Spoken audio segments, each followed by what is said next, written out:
Score. Good afternoon, everyone. Thank you for joining us. I am Toya Hemingway. I'm chapter chair here at SCORE Chicago. SCORE is the nation's largest network of volunteer expert business mentors with over 10,000 volunteers serving all 50 U.S. states and territories. Since our beginning in 1964,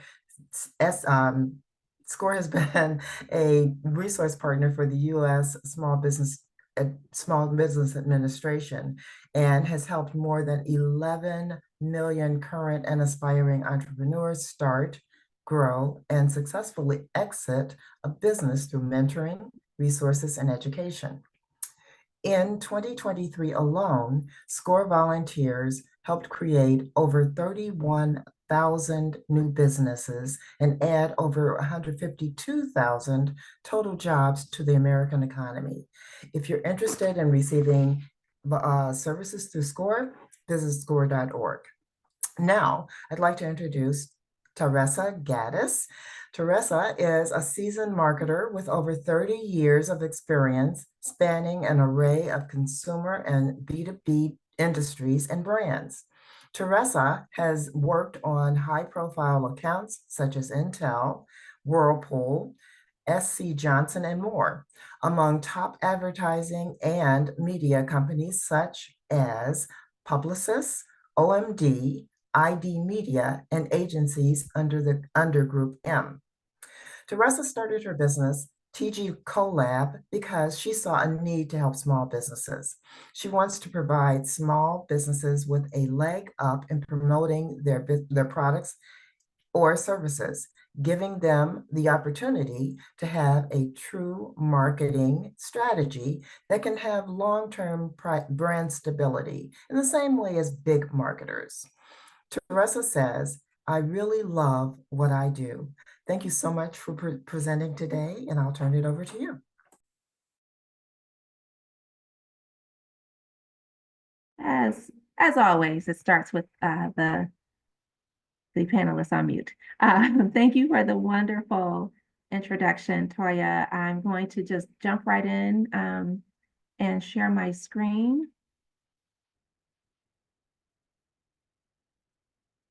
And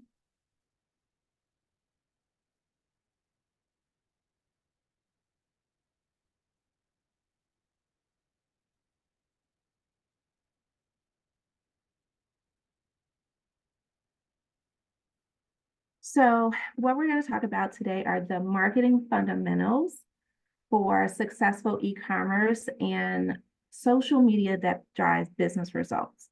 When I was asked to speak about this today, it occurred to me that because this is not necessarily part of a chronological marketing series, that it might be prudent to highlight some of those marketing fundamentals. I know the main key topics were e-commerce and social media, but because nothing happens in a bubble, e-commerce and social media success are predicated on having a baseline of or a foundation of marketing principles, strategies, and tactics. So with that said, there we go. To that end, we're going to talk about these couple of topics where I will integrate e-commerce and social media along the way, as well as dive deep toward the end.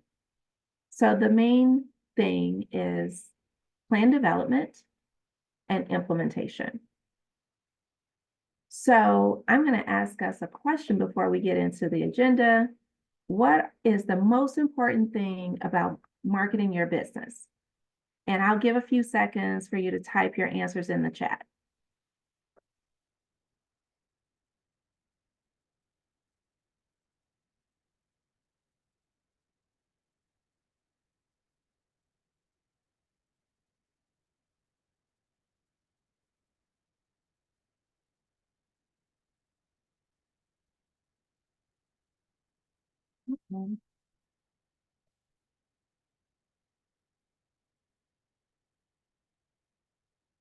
Okay, getting some good answers.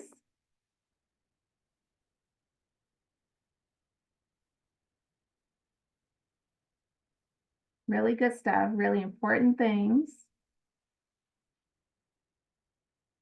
But I'm going to stop you right there and tell you it's a plan. The key thing is having a plan. We often think about our products or services or location, having a niche, visibility, brand identity, all having a seamless user experience on our website. And all of those things are very important, but none of those things can be accomplished well if you don't start out with a plan. It is the most critical thing for your business and marketing it. So let's get to it.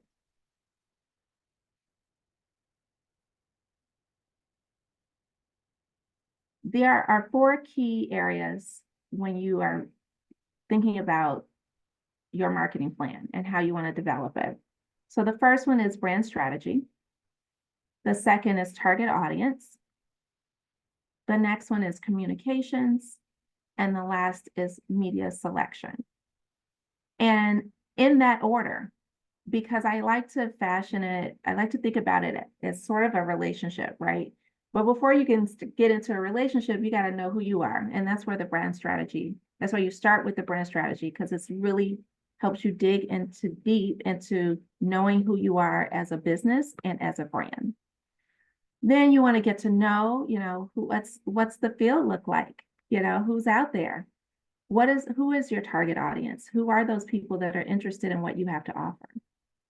And then you want to really give a lot of thought and consideration to how you speak to them. What are you saying to them? What are the communication parameters that you're going to place around your business and your brand so that they're receiving that message from you? And then lastly, where are you going to take them? Are you going to meet them out? And I'm going to give you a hint. You meet your audience where they are. So you go to them, and that's when you can really say, hey, I'm available. Choose me. So those are 4 key areas that you want to consider when you're putting your marketing plan together. So let's start with the brand strategy. You can't have a healthy brand if you run your business poorly. You might not run your business poorly, but you don't have a roadmap for how you want to operate. You got to have both. Your brand strategy is your business strategy. I like to tell my clients, your biz is your brand is your biz, because the two are inextricably linked, and you always have to be cognizant of how one is affecting the other. They're connected.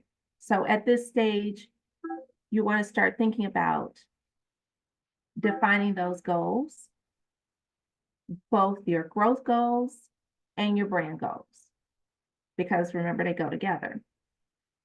Now, your growth goals can obviously include revenue, but it could also be you want to increase the size of your staff, or you want to add a new location, or you want to just diversify your product line. So you want to, when you're developing your growth goals, you want to make sure you're thinking about everything, not just the revenue, not just the money in, but all the ways that you can grow within your business. When you're thinking about your brand, it's really related to how you want to be perceived. So what are those goals? Are you trying to improve the perception? Maybe you're doing a rebrand or a reboot, or maybe you are adding a new product line. So you want to expand the brand.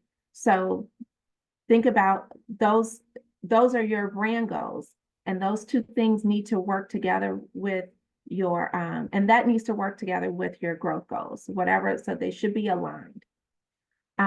You're putting your mission and your values on paper. You're thinking about the competition, both brick and mortar as well as online. So what does that landscape look like, and how does your business fit fit in comparatively. So after you go through all those things and looking at your bit through a business lens, now you can start looking at your at your business through a brand lens. It has to start with your business first, and then you look at yourself as a brand, and you can ask yourself, okay, what are the brand characteristics or personality of my business? If your business was a person, how would you describe it? How would you describe it to vastly different people? So maybe your friend or a tween or your grandma. You want to be able to describe it, your business, the personality of your business to different audience segments, especially if you have a business that is appealing, that can service multiple targets. So this helps you look at your business as more than just the products or services you offer, but it helps you see it as a brand that customers can relate to. There are other considerations like doing a SWOT analysis, looking at your strengths, weaknesses, opportunities, and threats.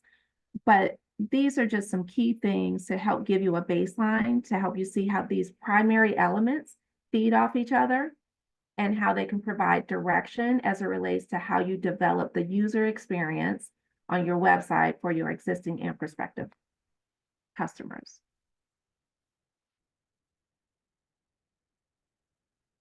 And I know, how dare she? Everybody loves my thing. Everybody loves what I do. So here's the deal. We have a thing and we think everybody is going to like it. We think everybody's going to want it. But the truth is, only certain people are going to like it. Only certain people are going to be interested. So truly understanding your audience is critical to knowing how to relate to them on their terms. Knowing what motivates them, knowing their pain points, knowing what makes them smile, knowing what they think and how they feel about you and your competitors, all that contributes to a better connection with your target audience. And I always advise to go beyond the demographics, right? Go deeper than that. Do your homework, do the research on their behaviors, their attitudes, challenges, and perceptions. And that way you have a full picture of who this person is, and even try to get a day in the life of what's happening throughout their day.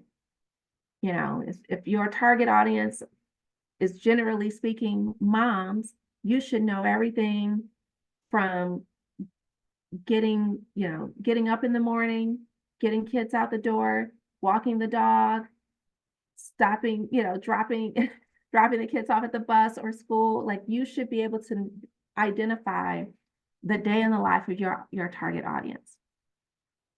And even if you offer, what you offer doesn't serve the entire universe, like I talked about earlier, you may have a wide spectrum of audiences. So taking the time to consider what those multiple target segments are and doing your diligence for each of those segments, like I talked about, going beyond the demographics, it's going to make the difference in having a so-so campaign, or one that's really efficient and targeted.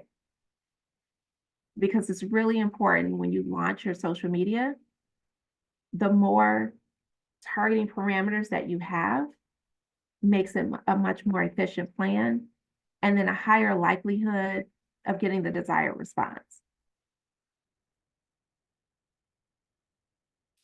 The next thing is communication. So we all know the old saying, it's not what you say, but it's how you say it.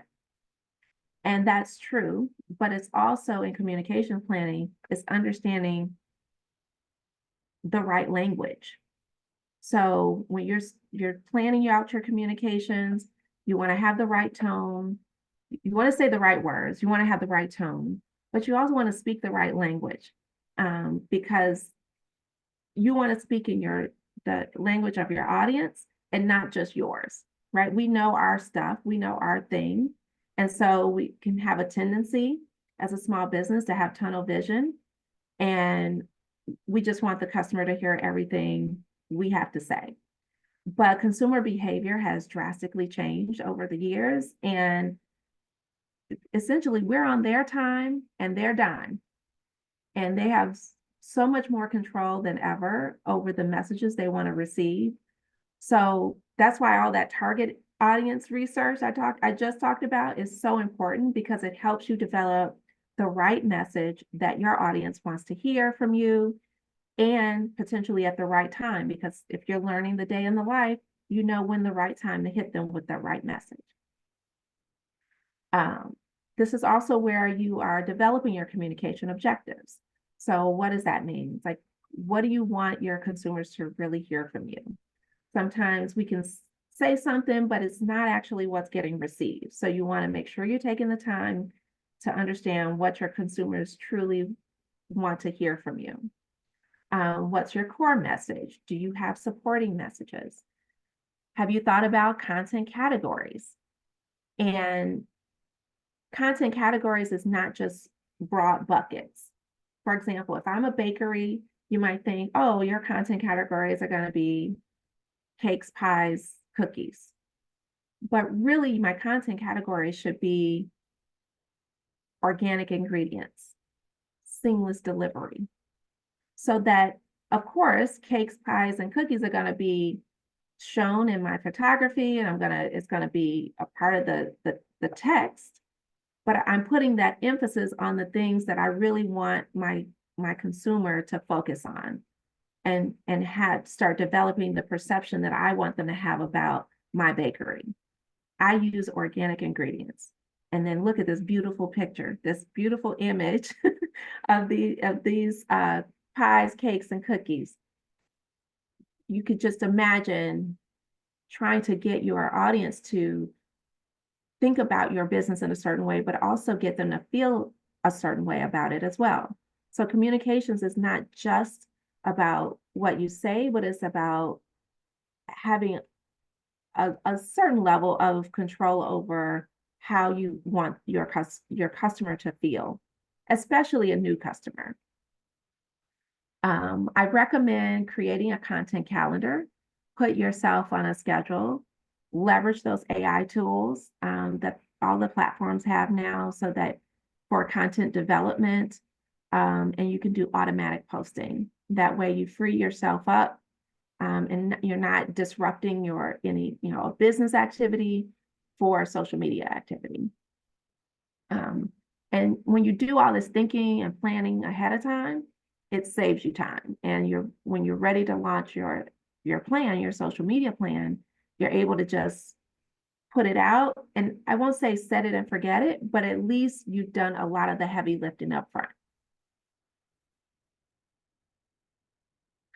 So finally, we get to what might be considered the fun stuff, right? The actual marketing and media planning. This is the stuff most people can relate to when they hear the term marketing. This is where you get to determine which advertising channels are going to be the most effective for all of the previous planning you just did. Selecting the right advertising channel for your business, your brand, and your goals make a difference in your bottom line. What are those different types of advertising channels? Digital, print, email, social media, of course, which we're going to talk about. Outdoor, there's even separate digital outdoor, transit. I'm sure a lot of you have seen gas stations. There's so many spaces to advertise and promote your product and services now, that where, it used to just be TV, print, and radio, maybe some outdoor, but now you have so many options to get your message in front of the right consumer. And these are all ways that you can promote your products and services, engage your customer. Maybe you have a business where thought leadership is important, so you have an opportunity to engage in that way. Or maybe you want to encourage folks to become brand ambassadors. That's another great way to expand your message. These spaces are where you get to basically shoot your shot with your customer, your potential customers. This is also the timing in the planning. where you start thinking about your success metrics. What are those key performance indices that demonstrate success for your business? Obviously, revenue is going to be a primary metric, but you might also include response rate. And since we're going to be talking about social media, it's, in not just response rate on the, did they like it? But that could also include purchases from social media, shares. And, yes, likes are valuable, but they're not as valuable a business metric as they are more so valuable in generating buzz and energy for potential new consumers, right? So not minimizing likes. People like to see, oh, this got 500 likes, this got 1,000 likes. So that it helps with promoting energy around a particular topic. But from a business metric standpoint, it's not as valuable. It's hard to do the attribution on revenue to a specific like. But definitely these are the types of things you want to be considering when you're doing that final stage of the plan development, right? So we've talked about basic brand strategy, your target audience, communicating with that audience, and then getting out there and saying, hey, audience, choose me.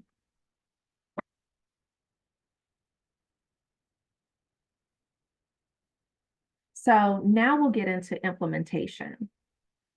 We'll talk about your website first, because if you have e-commerce, user experience is super important. Then we'll get into discussing implementation of the plan we just talked about, but particularly for social media.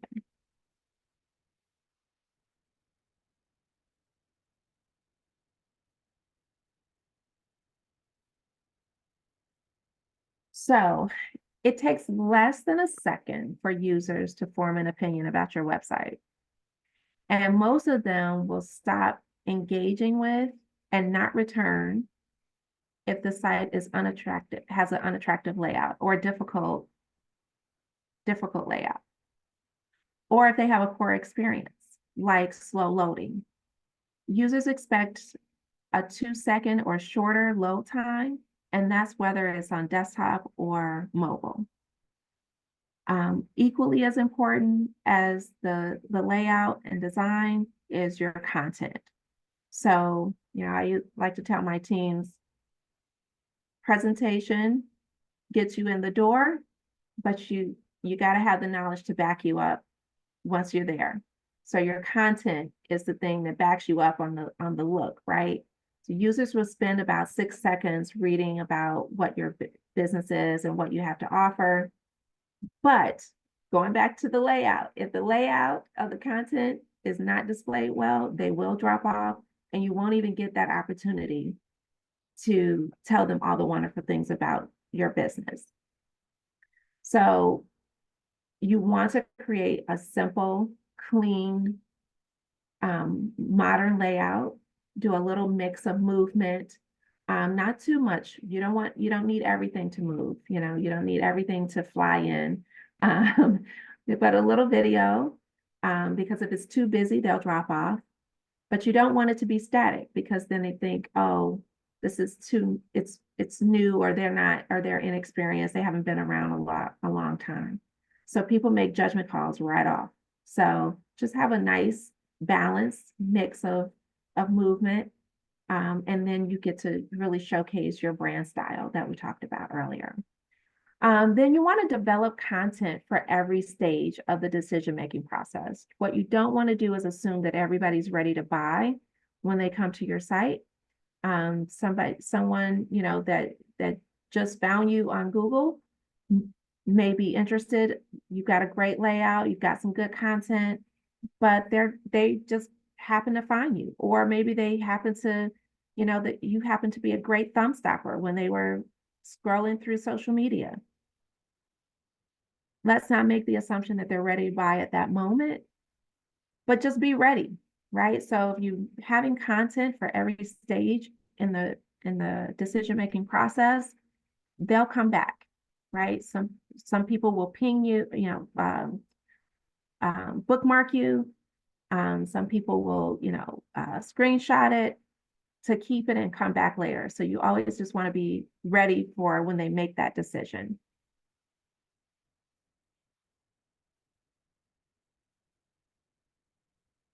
So when it comes to setting up your site for e-commerce success, there are solutions out there that will do a lot of the heavy lifting for you, but you still need to know and understand for yourself what's being offered out there so you have a true understanding of what your needs are. That's why all of that upfront stuff is so important, right?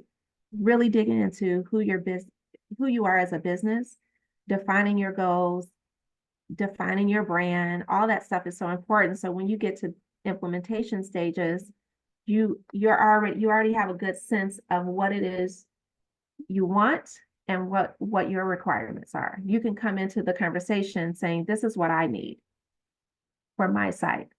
This is what I need for my business. So here's what I'm going to stress: doing your own homework again.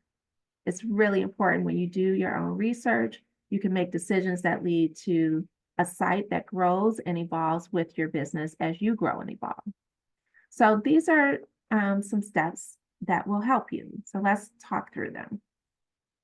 Number one, finding the right e-commerce website builder is the first step in your journey.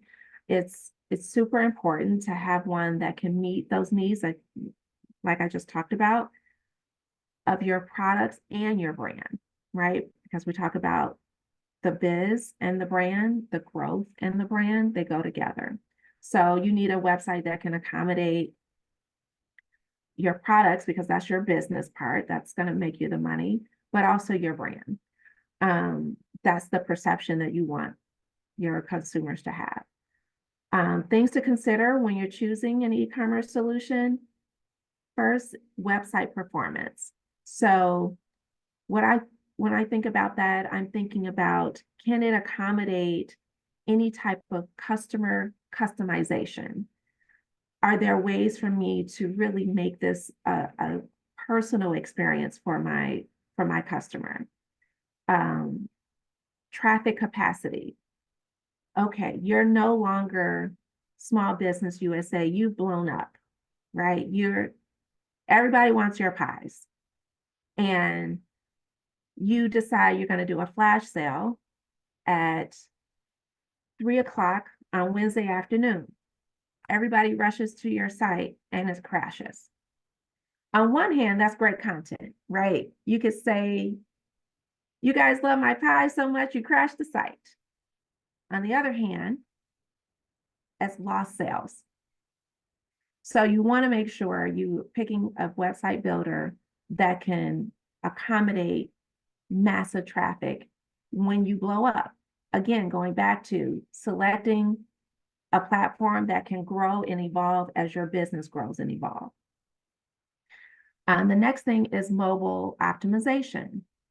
Everybody has a mini computer in their purse and in their pocket. So whether it's a tablet or actual mobile phone, everybody has a mobile device. So you want to make sure that user experience is equal to the user experience they would have on a desktop.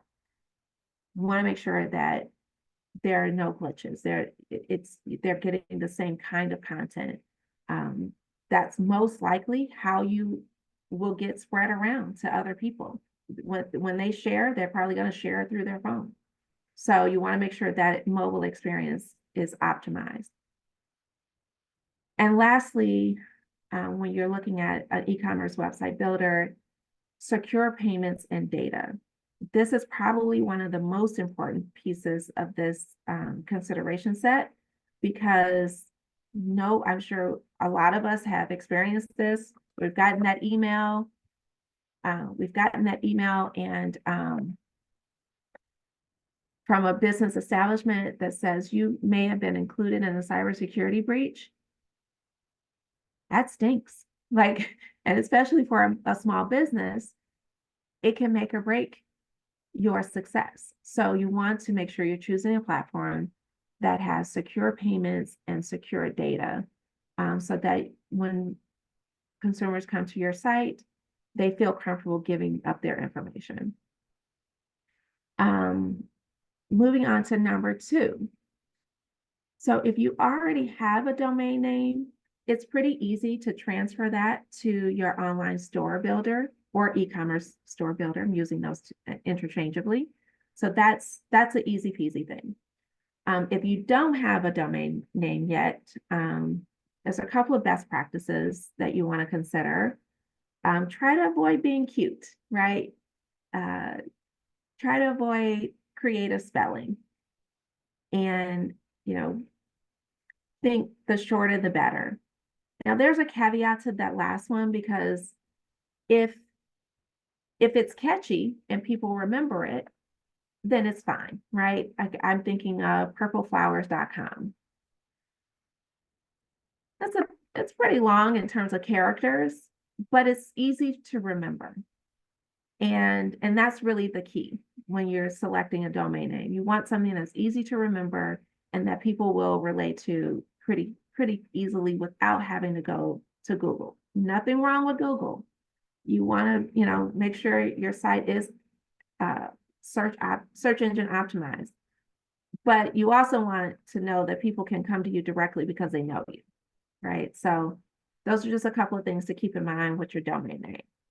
Number 3, when it comes to finding a developer, most platforms can offer one through their service. So that's pretty easy as well. This can be helpful if you're not as technically inclined as others, and having someone with that know-how can give you peace of mind that things will be set up properly. And, like most small business owners, your business is your baby. And so you want to make sure, that things are done the right way. And so that might be worth the investment to make sure of that. Number 4, you want to find a theme that matches your brand and your e-commerce vision. I know you're probably sick of hearing me say your brand is your biz is your brand, but they are so connected. And so I'm going to keep saying that till the end. But you want to find a theme that matches both, right? You want something that's inviting and welcoming, but also that is easy and not cumbersome for your users. And if you do hire a developer, don't be convinced to just go with the template. There are lots of there are lots of templates on platforms that are already built and you can customize them. And that's okay to start with, but don't let someone convince you that just, following the template is okay. This is your business. You did all that homework up front. You put all that time in building your brand. You want to make sure it's customized to receive the audience and the customers that you intended. So take that time and make sure you truly make it your own. Number 5, when you're adding your products, provide a product description, of course, but you want to be thorough, but you don't want to have long sentences, right? You don't want it to be running on and on. You don't want to have complex phrasing. Make it clear and concise. Avoid cliches if you can. And I highly recommend invest in professional, high quality product images. Nothing says low budget than your product images. People don't have to know that you're a small business. If your site looks like you follow these tips and you have beautiful photography, nobody knows that you're doing the packaging on your own, right? It's all about how you present yourself. That's what the brand helps you deliver. Presenting yourself and giving that perception that you have high quality products. So and not saying you don't, but if you do, you want your images to reflect that, right? So you want to make sure you invest in that. I had a chef client And one of my must-haves was, as part of our guidelines, I wanted the photography so on point that people would take their fork and stick it on their screen because the food looks so good. So think of it that way. Whatever your product is, whatever your service is, think about how can you really pull your audience in, pull your customer in to believe what you believe, that this is the best thing going.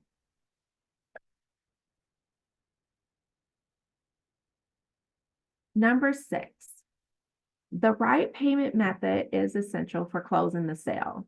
So you don't want to get the customer all the way to that point of payment and then abandon the process because it's not a smooth user experience, or because for some reason they don't feel their information is safe. Number 7, shipping issues or limited options is another potential cart abandonment pitfall. So you want to upfront have determined what your shipping policy is, be clear with your terms, but also now you want to think about, what is your shipping solution? Are you doing the packing yourself? Are you doing drop shipping? Do you have a shipping software, which I highly recommend, because it can help kind of work seamlessly in the background with the workflow of your business without interrupting an actual business activity, right? Again, I used that example earlier on with social media. You want it, if you can automate as much as you can so that it doesn't interfere with actual business activity, then it doesn't take away from the potential revenue.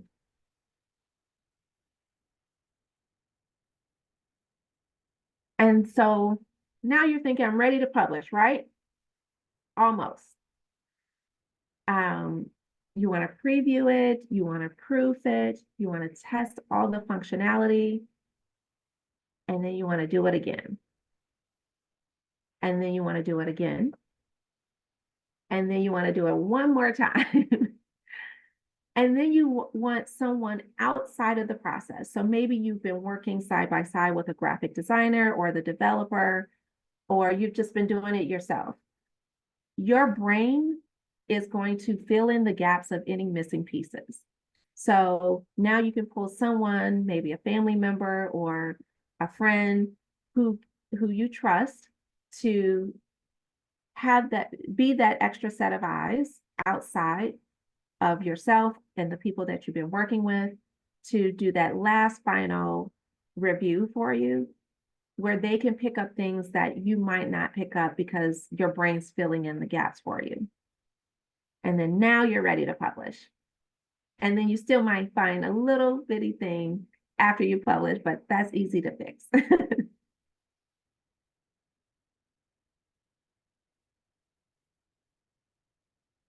So now we get to social media. And this paragraph is a great description of what the role of social media is.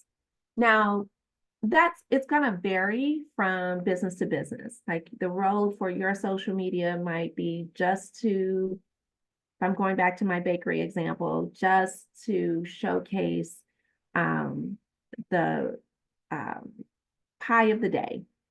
Maybe that's what you've decided, that that's the role of social media for you. But in a nutshell, what you see here in this description is it's the overarching role of social media. But when you add in social media e-commerce, this allows you to take your engagement to the next level, and it impacts your growth goals, that revenue. You have the opportunity to expand your reach, generate brand awareness, and bring in new customers, because now you're not just talking to folks who follow you, but now you've expanded to go beyond that and really be able to introduce yourself to some new customers. You're giving users a chance to find you, follow you, and then potentially share your products with others. So when you're engaging You want to make sure you're giving specific direction.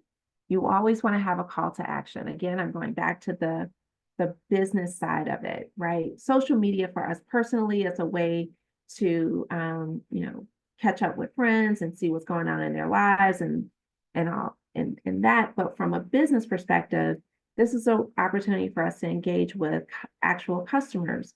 And so you're in business for a reason. You're in business to make money. So you always want to give specific call to action. Click here or go to link in profile. Or if you're using the e-commerce tools on the platform, you can give specific instruction for that as well, so that people can make purchases right there in the social environment. And then that's just another way of engaging with that customer, right?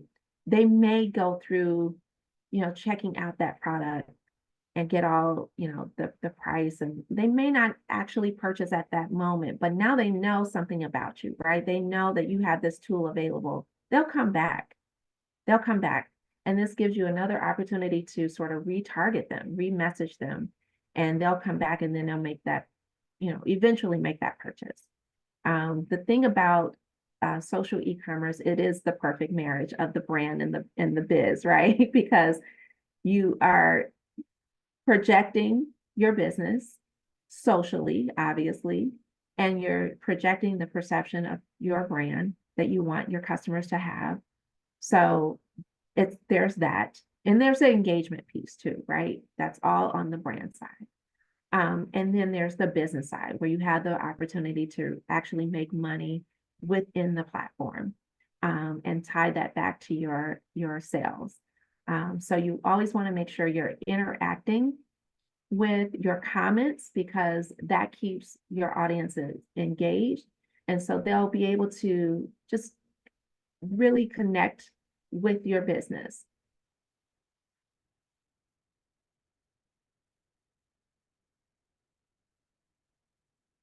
So when it comes to social e-commerce, and really with any of the channels that you may select, you want to use analytics on an ongoing basis to help guide your sales and also measure your return on investment. Because with social e-commerce, you're going to have a little bit of paid investment, and you want to have a good balance of both organic and paid social, so that you're able to leverage those tools that I talked about. But when you do make that investment, here are some things that you want to be looking at and measuring to make sure that you're getting the most out of your dollars, right? So website clicks. So how many people are clicking to your website? Purchase clicks, if you have that option within your post to purchase within the social platform. How many people are visiting your profile? How many people are sharing from and to your website? How many folks are doing the at mentions? So at Small Business USA, how many people are doing that? What are the ad offers? How many people are responding to your ad offers, and what are those click-throughs? Maybe you can measure the click-throughs at various points. Maybe they clicked through to the site, but they didn't purchase. Maybe they got all the way to the cart, but they didn't pull the trigger yet, but the cart is still full. So, those are different. And then maybe they got all the way to purchase on your site. So all those different ways you want to measure the full scope of engagement. And this will allow you to think about how much you want to invest, right? So you want to set a budget for, and I'm just going to use social media because that's what we're focused on. We set a $500 a month budget. It could be less. It could be $200 a month. You've decided, because we did all that planning up front, you decided, okay, I'm going to be on TikTok, Facebook, Instagram, and that's it. Okay. I've got $200 budget, but you're not going to put the whole $200 invested in those three platforms. You're going to put a small amount in each one, do the same message for each one. Now you can gauge the response, and you may discover, oh, this message is working so much better on TikTok, but it's tanking on Facebook. So now you can take some of your 200 or your 500, whatever your budget is, and put a little bit more in TikTok. And so essentially what you're doing is testing and learning. So you test it out, you get back some learnings, and then you optimize, and you test some more, you get back some learning, and you can optimize, and you continue that process.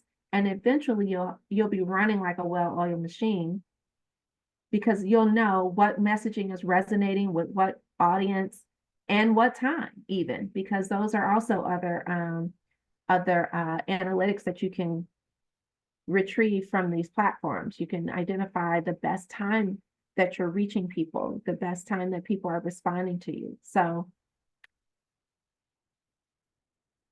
always have your analytics. So that kind of wraps up the fundamentals, and as it relates to e-commerce and social media. Are there any questions?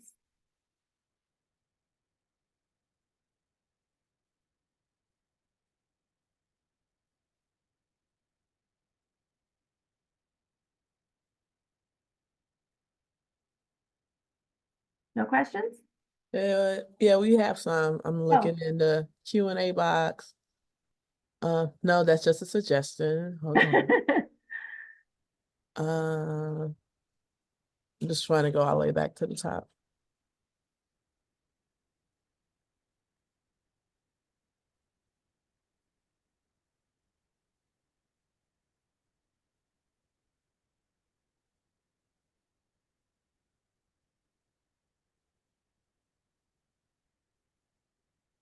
The introduction from SCORE volunteers. Do we have access to volunteers who are marketing experts?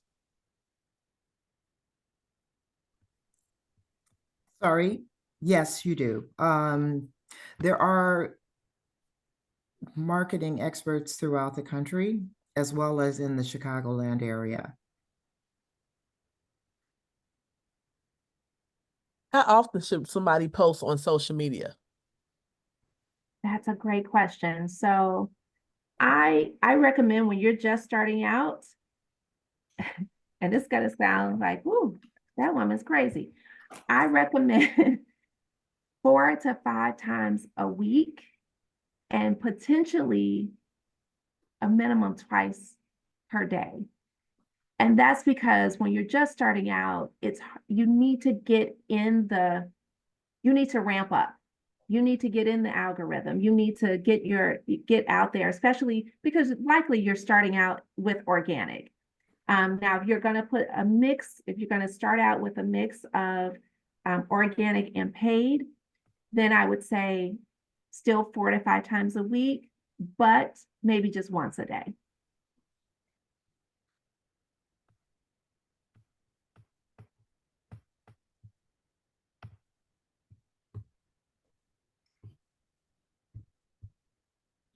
And again, it's a test and learn. Once you get in a rhythm, you may find the best days for me to post when you're checking your analytics are Wednesdays, Fridays, and Saturdays. And that's what works for you. So it's not, there's no magic wand that applies to all businesses. Trust me, Coca-Cola, I worked on Intel, they went through the same process, right? And they still do it. They still go through these processes of testing and learning what works, what is the optimal approach. Do you prefer a website platform over another's? I saw that. I actually do. Let me pull up my my recommendation here.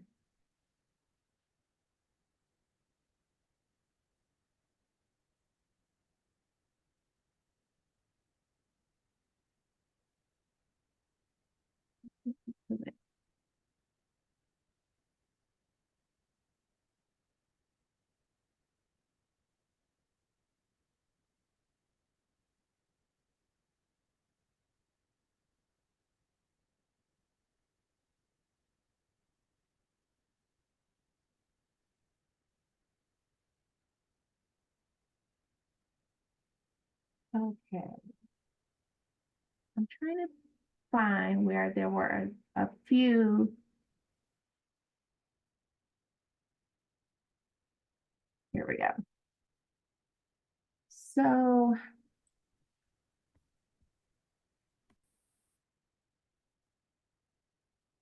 I think if you go with like a big commerce, even though if you're a small business, you may think, oh, big commerce is for, larger companies. That's one that you can grow into. So that's one that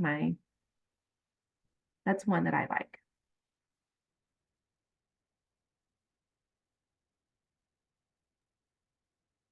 What's a good ad budget? That's a good question. Again, there's no magic wand. It really depends on what your budget is, right? Because if your operating expenses only allow you to do 1,000 a month, or maybe it's 200 a month, I use that as an example in the presentation, then what you just make the most of what you can do within that budget. So there's no magic wand to that. There's no sweet spot. What you will learn is as you go, you'll learn how much to keep adding to get the most out of it. So like I was using the example that, Facebook is tanking on a message, but TikTok is thriving. You put a little bit more, you'll be able to find out what your point of no return is, right? As you put a little bit more into TikTok and a little bit more and a little bit more, you'll be able to look at your analytics and see what your point of no return is. So then you'll be able to say, okay, this is how much that I should be investing in TikTok. This is where it's really optimally working. So there's no magic number there. It's going to depend on your specific analytics.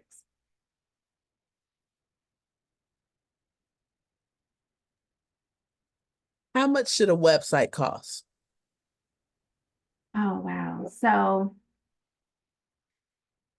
there are people who spend thousands of dollars on websites. If you have thousands of dollars, you better make sure that developer and graphic designer are the best of the best. But you don't have to spend thousands of dollars on websites. Again, I hesitate to give a number because I never want to discourage people if you just don't. If I say $1,000, well, oh, lady, that's crazy. I don't have that in my budget. I'm a small business. You can, if you take the time, you can teach yourself. I mean, there are other platforms outside of the one that I named that are self-service, right? So there are bots that can help teach you along the way and give you step-by-step instruction. Then there may be the option, depending on what platform you go with, they may give you, a couple of free, developer questions that you can reach out and specifically ask a question from a developer. So since I am also an, entrepreneur, I'm a serial entrepreneur actually. And I believe in figuring it out for myself, even if it's beyond my budget means, because I just don't believe that anything is unreachable. So I hate to put, I know that sounds so hokey. Whoa, what is she, like a fairy or something? No, I just believe you can figure out, there's so much out there that you can figure everything. YouTube can teach you everything. I mean, you can figure everything out, even when you have the smallest of budgets.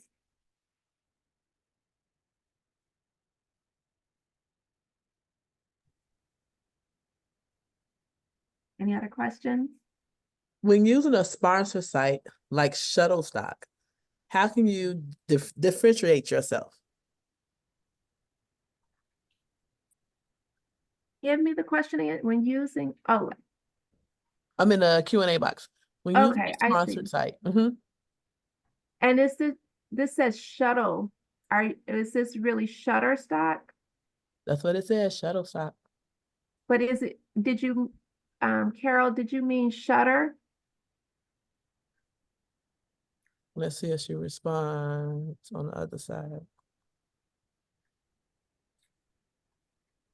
Okay, so basically, if you're using stock images, how can you differentiate yourself? Is that the question? She said yes.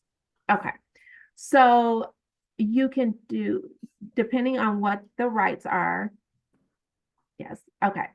Depending on what the rights are to the material that you're retrieving from the site, you can do variations on it, right? I've done that. I do it all the time, a lot. So part of my brand is I like to display things in illustrations, not just the formal, photographed image. So you can do variations on those images. You don't have to just use the straight stock image.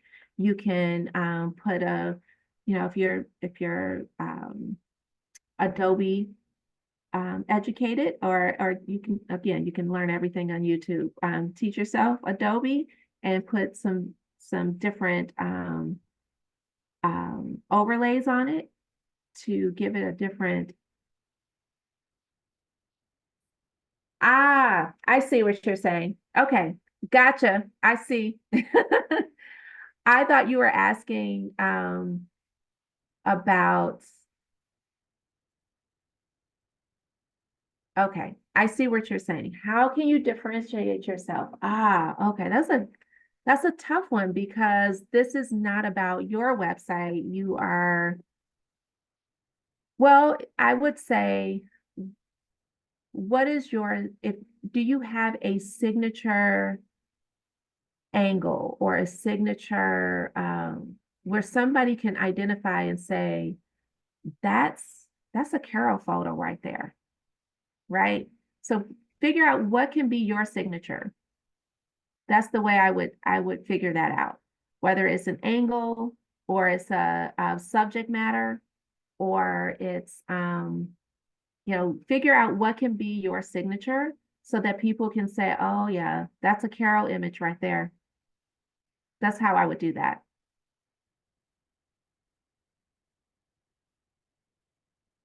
Is that helpful, Carol?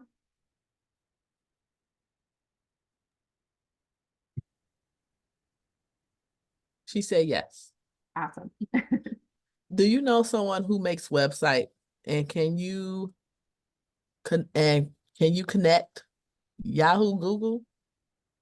Yo Google, that's what it's saying. I do know a great graphic designer who does websites.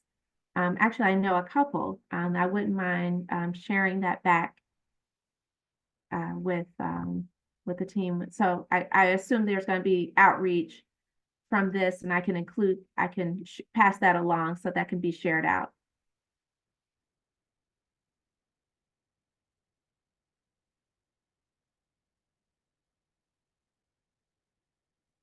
Any other questions?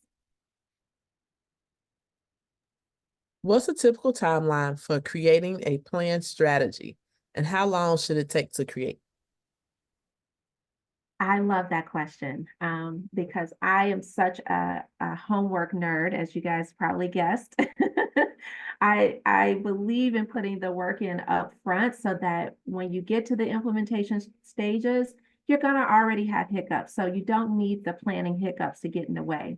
The planning process, if you're doing it thoroughly and doing it right, it could take you minimum 6 months. Right. And I know that sounds like an eternity when you have a small business and you're trying to get going, but it's so worth it. Oh my gosh, it's so worth it. I told you I was a serial entrepreneur. I used to have a cooking business. It's called Good Eats Personal Catering. And I took all the time to plan my website. I had planned operationally, I planned things out. And then marketing wise, I plan things out. When I launched, people thought I was in business for years. So it's so worth it when you put that work in upfront. And I know it seems like 6 months seems like a long time, but it's so worth it because on the other end, you can reap the benefits of, better customer engagement, maybe people passing your name along, and that kind of thing. So it's a minimum 6 months. And it's not even the max.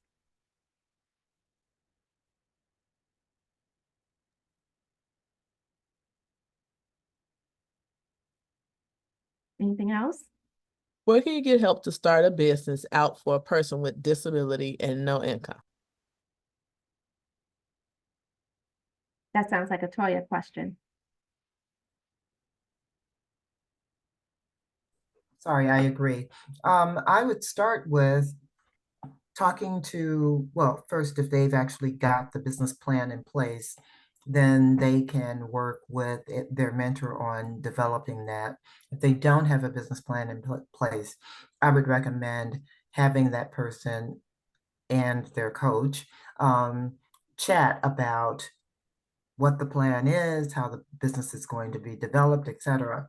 The main goal here, though, is if the question is getting to funding, they have to be prepared to get that funding. If they're thinking about the marketing, again, do the homework, make sure that all your pieces are in place. I would start with getting a mentor, of course, because I'm with Score Chicago. But even if you're not, even if you're past the business plan phase, you want to talk to somebody who's been there, done that, and make sure that you're positioned to go to the next step.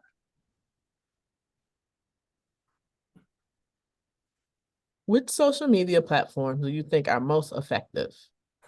Oh, that's not a fair question. And the reason I say that is because they all have their different strengths and weaknesses. And it really depends on what your goals are. What is it that, remember, I talked about the role of social media?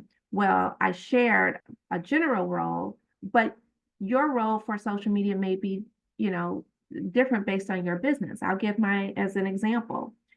I only use Instagram to showcase, and I don't even use my business name. I use TG Likes, right? So the role of my social is to showcase who's doing marketing well, who's doing it right, who's getting branding right. So for me, that works because there's a lot of great images and video that I share. So that's what works for me and my goals.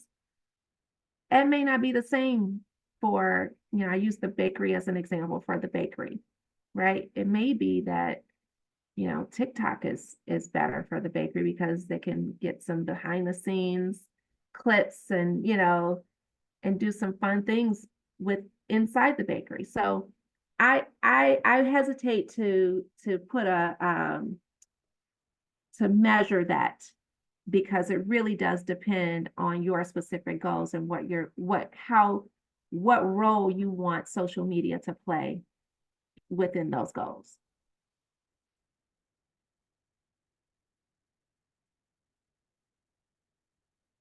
I know you're like, this lady's not answering any of our questions directly, but it really is dependent on so many variables that are specific to your business and your goals and what you're trying to achieve. What should the commerce budget be for a new small business startup?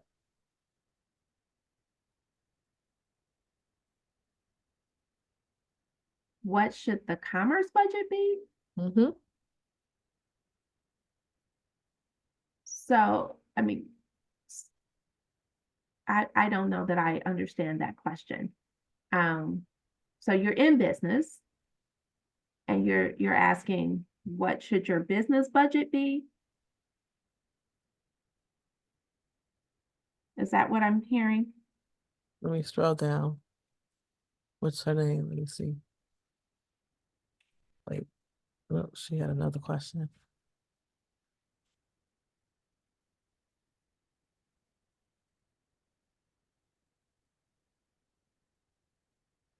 Should we use the boats and should we use boats to manage the social media posting? Should you use what now? I'm sorry. Should we use boats to manage the social media posting? Bots. Yes. Yes. Mhm. Should you use bots to manage? So I do recommend leveraging AI tools. They are super helpful and give you a level of accuracy that you may not be able to do on your own, right? Because you're busy living. You have other stuff to do. So yes, I do recommend leveraging AI tools that the platforms offer. What do you think about using Amazon FBA to sell your products? Well, I guess that answers the question. No, it doesn't. I'm just kidding. So it's it's a route, right? It's a route that you can take if you don't have a brick and mortar and you really want a sort of a storefront that where you don't have to manage your own personal website. It's a route to take. There are, just like with everything that we've been talking about today, there are pros and cons. And what am I going to say? Do your homework.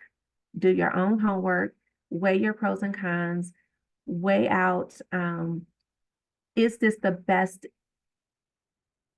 What is the return that I'm going to get for this investment?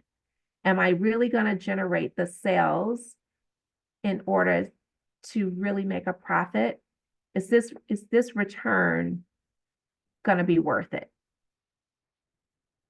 So that takes just your homework and you figuring out how much traffic are you going to really get?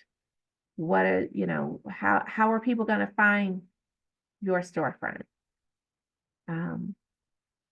You really, it's not that different in terms of having your own site versus a storefront on Amazon, but I know there are different types of expenses that are associated there. So you just have to weigh those pros and cons and to understand what's best for your budget and are you getting the return you're expecting? How do we connect with SCORE Chicago? You can go to score.org/Chicago, and that is our website. We have a phone number that's not manned, so it's a phone number where you can leave a message and we will connect with you. But go to score.org, particularly if you're seeking a mentor, and you can see some of our resources online, as well as look at some of our past videos and look at some of the online resources that we have as well. Should small business owners focus more on video content to engage customers?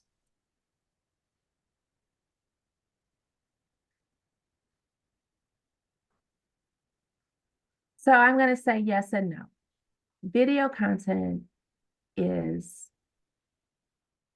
easy, right? If you can capture someone's attention and get them to stay for the whole 15 seconds or whatever the length of time is, it's great. However, what is your call to action? It just really depends on what is the role of that video. It just depends on what that content is, if it's going to work for you or not. What is the role? Everything we do in marketing has to have a role. So if the role of your video is just really just to share, it's just to inform, and there's no call to action, great, go for it, because people like it. People like video. They'll watch a video faster than they'll read something. But if you want a specific call to action, you might, go for the bite-sized text content to direct them to the specific action that you want.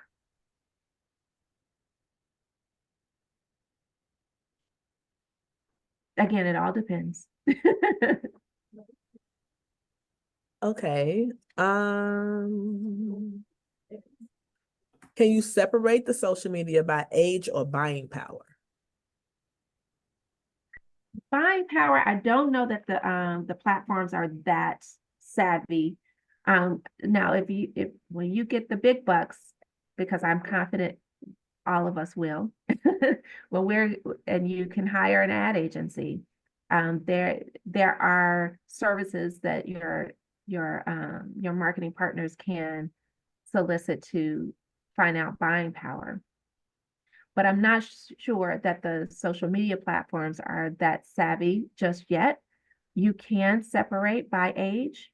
I know that there has been some enhancements on those targeting parameters I talked about earlier, where you can go a little bit deeper than just the demographics. So, beyond age, sex, uh, income, so I don't know that they have buying power just yet. But there might be some other parameters that you can look at that gets you close.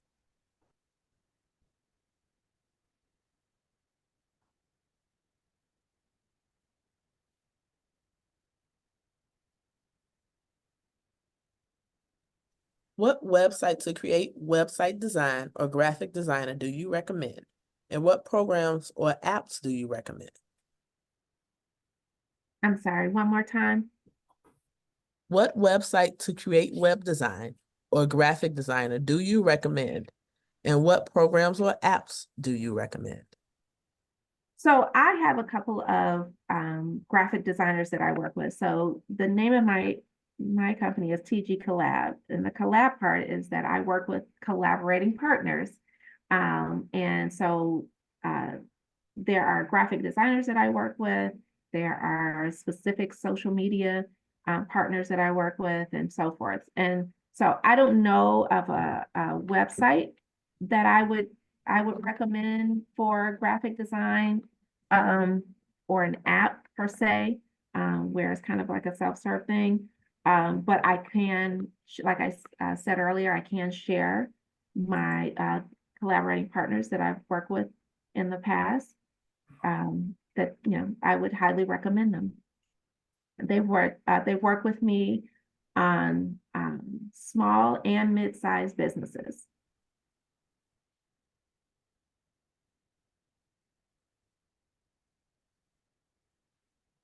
Now, if you are pretty creative yourself, there is nothing stopping you from getting Adobe and Photoshop, and getting in there and getting creative yourself. If you're a little less creative, Canva and Adobe Express, they have thousands of templates that you could choose from, that help or give you inspiration. Sometimes you're creative, but you're stuck. And I do recommend those sites for inspiration.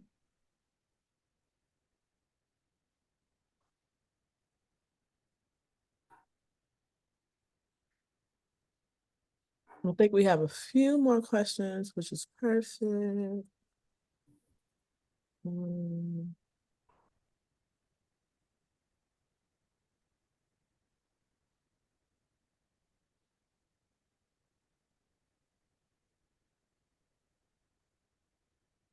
Teresa, they want more information about you. How can they get in touch with you? Oh, well, I'm relaunching my website, but by the end of this month, you can go to tgcollab.com, and you can find me there. You can check me out on Instagram at tglikes. That's TEEGEE likes, LIKES. Yeah, that's where I am. New website coming though, I'm excited.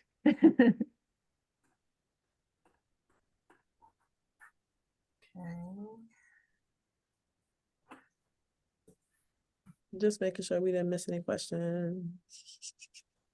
Everyone is saying thank you.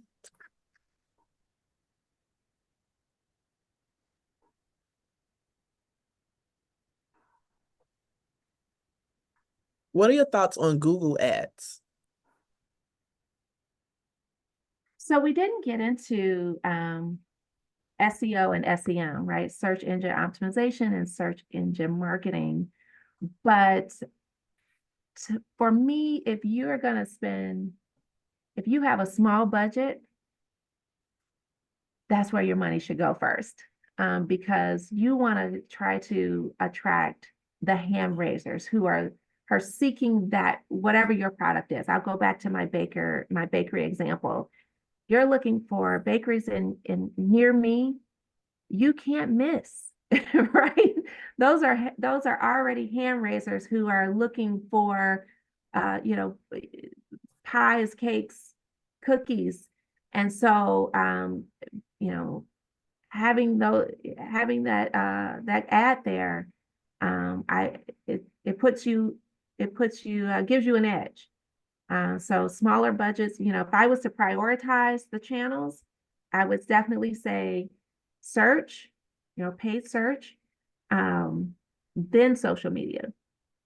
I know that some of the social platforms, they do very well with their search, but man, I mean, Google and Bing, those are hand raisers. Those are people who are seeking the thing that you offer.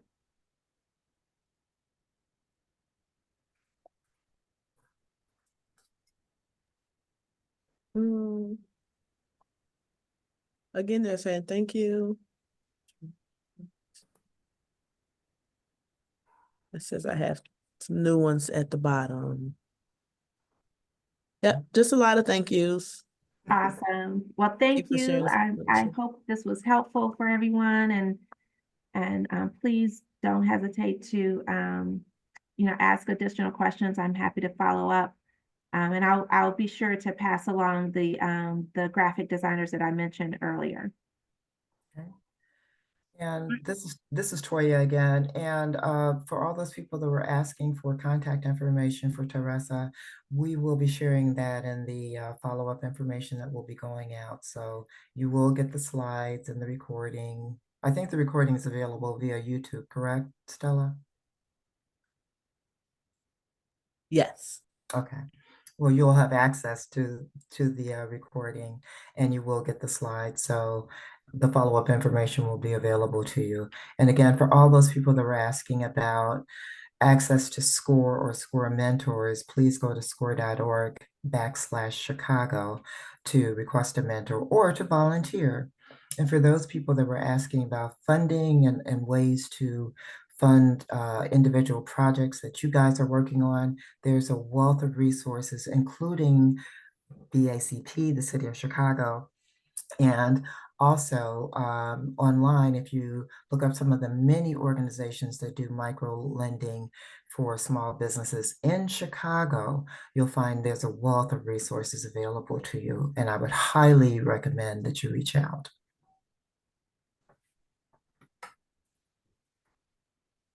Thank you to Teresa and SCORE. If you are a part of the BACP Entrepreneur Certificate Program, you will automatically receive credit for your attendance today. To learn more about our upcoming webinars, please visit chicago.gov/BACP webinar. Again, that's chicago.gov/BACP webinar. This webinar was recorded, and to view this webinar and past webinars, please visit our YouTube page at youtube.com/BAC/Chicago BACP. Thank you. Thank you.